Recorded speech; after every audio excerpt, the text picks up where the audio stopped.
امروز بعضی از مردان اینقدر بیناموس و بی‌غیرت و دیوس شدند که با همسران خود نوار کرده در سامانه‌های اجتماعی میگذارند. خوب نوار را تماشا میکنیم، بعداً صحبت خود را آغاز میکنیم. السلام علیکم دوستان عزیز، برادران و خواهران اهل اسلام و از جمله هواداران شبکه کاروانی عمر به شبکه ما خوش آمدید. دوستان عزیز، شما نوار را دیدید که در آنجا یک مرد با همسر خود رقص و بازی دارد و بعداً دیگر کارها. چرا امروز جامعه مردان اینقدر فساد شده است؟ مردایی که چهره خود را در آینه مرد دیدند، یک کارها تقلید به غربی ها کرده استند که حتی همان غربی ها اینقدر کارها نمی کنند. به خاطر چی؟ امروز این جوان مردانی که خود را مرد می حسابند، هنگام یک شخصیت به خواهر و اپا و بگان خویش و تبار او گپ پرتایی کند، ناموسش چقدر غم می دهد او را. اما خود نمیداند که بعضی از همین جوان مردان با همسران خود نوار میکنند، با همسران خود هر خیلی کارهای فحش میکنند، با همسران خود به خاطر زیاد کردن تماشابین و پادپیچ و لایک و دیگر چی کارها میکنند، بعدا در سامانه‌های اجتماعی نشر میکنند.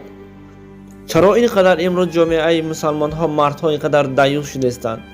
مسلمان ها که گفتیم صیغه جمع است، ما همه آنها را در نظر نداریم. دو شخصیت، دو بدبخت انا همین خیلی کار کند، دیگر نامی دیگر مسلمان ها پس می شود. کجا شد آن غیرت و ناموس تو؟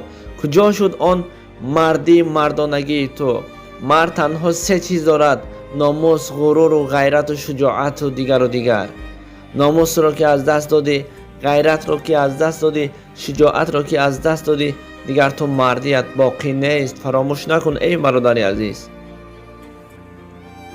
چرا تو همسر خود را نوار میکنی بر دیگر مردان نشان میدهی؟ تو دیوس هستی. نعوذ بالله، تو دیوس هستی که همسر خود را، آن همان قد و بست و همسر زیبای خود را در دیگر مردها نشان میدهی. دیگر مردها علیکه حلاوت میبرند. این علامت دیوسی تو است که امروز دیوسی را بهر خود انتخاب کرده. و جای آنه که از همان زیبایی همسر خودت استفاده بری، اما برای استفاده بردن دیگر مردها هم تو علیکه دست زده استی. کجا شد آن ناموس؟ چرا امروز اینقدر بی ناموس شدیم؟ چرا امروز اینقدر دیوس شده؟ چرا امروز تقلید به غربی ها میکنیم؟ آیا یگان غربی ها تقلید به مسلمان ها میکنند؟ نه، همه مسلمان ها تقلید به غربی ها میکنند.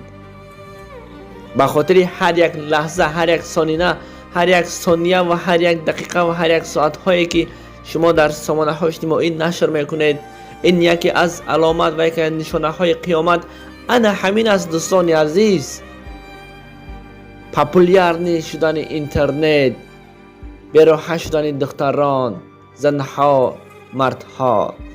به خاطر چی؟ اما نوار میکنند، پیش و پس خود را نشان میدهند، در سامانه های اجتماعی نشر میکنند. این هم یکی از نشانه های قیامت است. علاکه طول چند سال میشه این واقعه را میبینیم.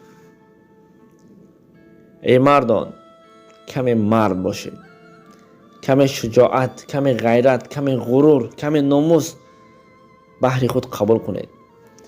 دیوس نشوید.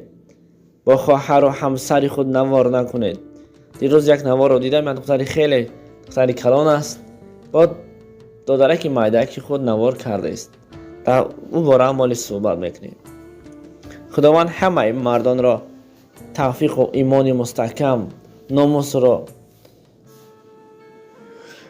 نصیب گرداند، اما برای هر یک زنها و هر یک دختران عفت را نصیب میگرداند. تنها به الله تکیه داریم و خلاص.